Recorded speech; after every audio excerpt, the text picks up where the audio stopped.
Good evening, students.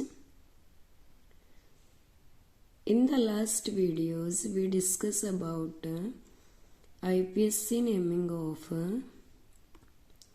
unsaturated hydrocarbons.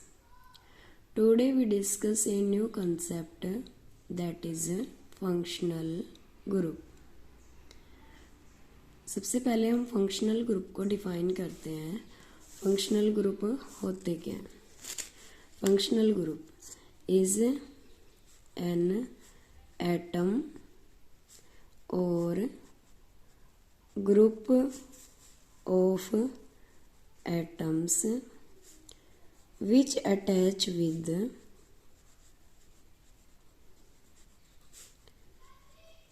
hydrocarbon chain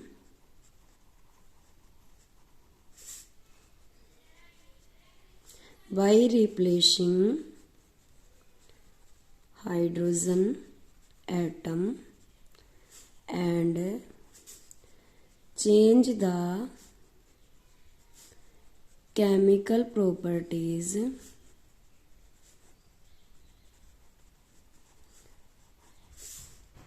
that compound.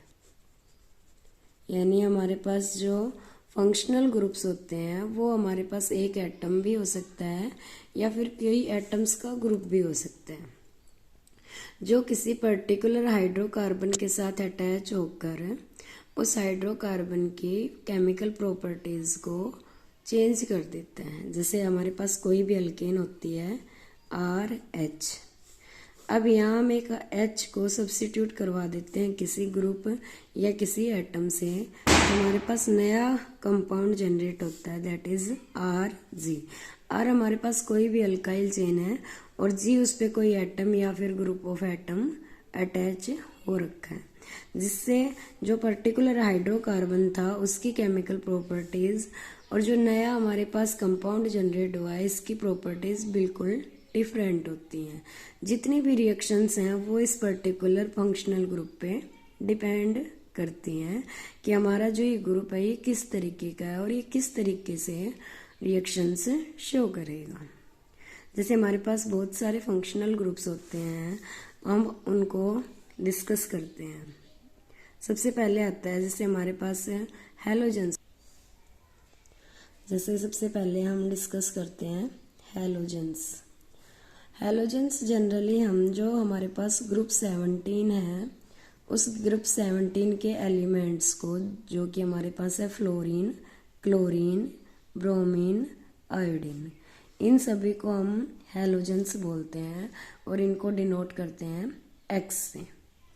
ऐसे ही हमारे पास और फंक्शनल ग्रुप्स होते हैं जैसे अल्कोहल होते हैं. अल्कोहल क्या होता है कि कोई भी अल्काइल चेन होती है और इस अल्काइल चेन के ऊपर कोई OH ग्रुप सब्स्टिट्यूट रहता है तो उस कंपाउंड को हम बोलते हैं जनरली अल्कोहल. ऐसे ही नेक्स्ट हमारे पास आता है एल्डिहाइड्स. एल्डिहाइड्स क्या होते हैं कि हमारे पास कोई अल्काइल चेन है और अल्काइल चेन के साथ कार्बन और carbon double bond oxygen and fourth valency occupied by hydrogen. इस तरीके का कहीं फंक्शनल ग्रुप हमें दिखाई देता है तो उसको हम बोलते हैं एल्डिहाइड. या जनरली हमें बुक्स में देखने को मिलेगा कि RCHO. R कोई अल्काइल पार्ट है जिसमें आपके पास एरोमेटिक भी हो सकता है, एलिफेटिक भी हो सकता है और उसके साथ क्या लगा हुआ है CHO. इसका मतलब ये कौन सा फंक्शनल ग्रुप है? ये फंक्शनल ग्रुप है हमारा एल्डिहाइड. अब नेक्स्ट फोर्थ फंक्शनल ग्रुप की बात करते हैं जो कि है हमारे पास कीटोन. कीटोन और एल्डिहाइड हमारे पास सिमिलर ही कार्बोनिल कंपाउंड्स होते हैं. दोनों फंक्शनल ग्रुप को डिफरेंशिएट करने में सिर्फ थोड़ा सा डिफरेंस होता है.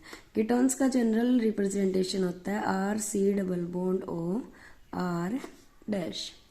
Here R may be equal to R' or R may not be equal to R'. R और R' हमारे पास क्या है? कोई भी एल्काइल चेन्स. अभी एल्काइल चेन हमारी सेम कार्बन एटम की भी हो सकती हैं और डिफरेंट डिफरेंट कार्बन एटम्स की भी हो सकती हैं, लेकिन कार्बन जो डबली बॉन्डेड है ऑक्सीजन के साथ, उसकी बाकी जो दो वैलेंसी बच गई, उन दोनों पे अगर कार्बन है तो हमारा फंक्शनल ग्रुप रहेगा कीटोन। अगर कार्बन जो डबली बॉन्डेड है ऑक्सीजन के साथ और वहाँ फोर्थ वैलेंसी किसने ऑक्यूपाई कर रखी है, हाइड्रोजन ने, तो वो ग्रुप रहेगा हमारा एल्डिहाइड। दूसरा एल्डिहाइड होते हैं, ये हमेशा हमारे पास होते हैं टर्मिनल फंक्शनल ग्रुप्स, और जो कीटोन्स होते हैं ये होते हैं हमारे पास है non terminal functional groups. Next fifth आता है हमारे पास कार्बोक्सिलिक एसिड।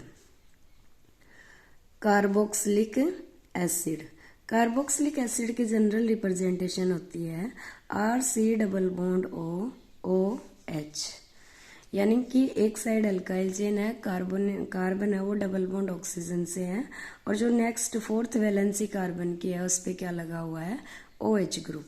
जनरली ये हमें ऐसे भी देखने को मिल सकता है RCOOH।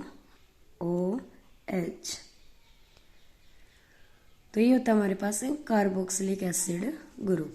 नेक्स्ट, इससे नेक्स्ट हमारे पास फंक्शनल ग्रुप आता है, वो है हमारे पास जो कार्बोक्सिलिक एसिड होता है, इसी के कुछ एक डेरिवेटिव्स हैं। जैसे हमारे पास नेक्स्ट आता है एस्टर्स। एस्टर्स में क्या होता है, एस्टर्स हमारे पास कार्बोक्सिलिक एसिड से ड्राइव किए जाते हैं। कैसे कि जो हमारे पास कार्बोक्सिलिक एसिड है RC डबल बॉन्ड OOH, यहाँ से अगर हम H को रिमूव कर दें और यहाँ पे कोई कोई भी R- अल्काइल चेन इंसर्ट कर दें, तो ये मॉलिक्यूल हमारे पास जब बन जाता है RC डबल बॉन्ड OR। और ये होता है जनरल फॉर्मूला एस्टर्स का RCOOR। और यहाँ हमारा R- और R इक्वल भी हो सकते हैं, और कुछ एक केसेस में R- और R इक्वल नहीं भी मिलेंगे हमें।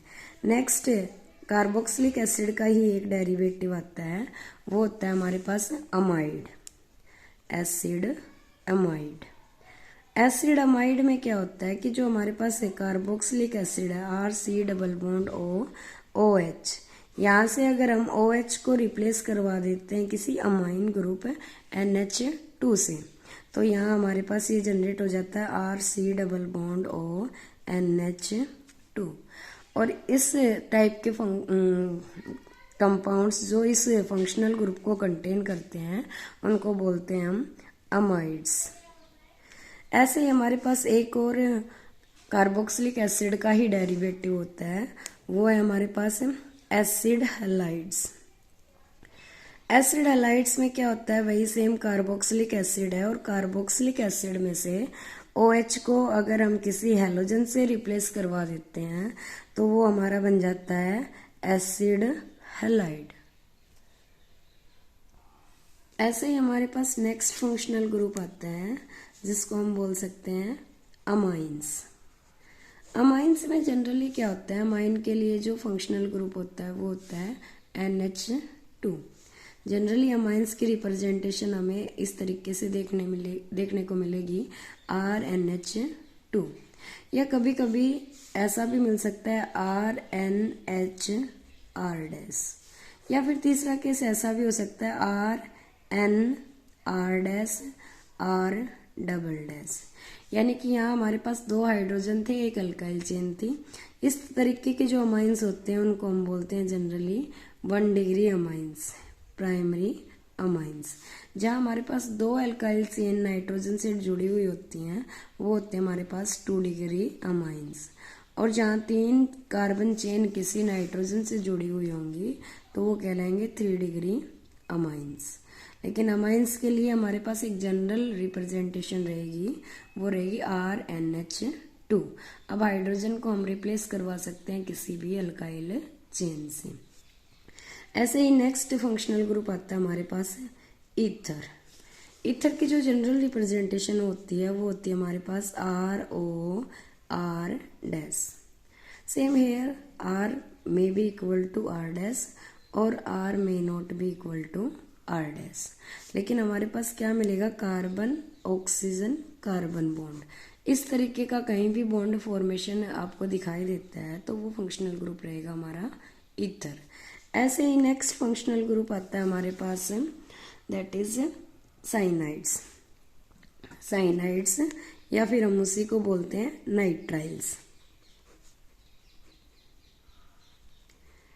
नाइट्राइल्स और साइनाइड्स में हमारे पास फंक्शनल ग्रुप होता है CN। किसी भी अल्काइल चेन के साथ CN लगा हुआ है तो उसको हम बोलेंगे नाइट्राइल या फिर साइनाइड।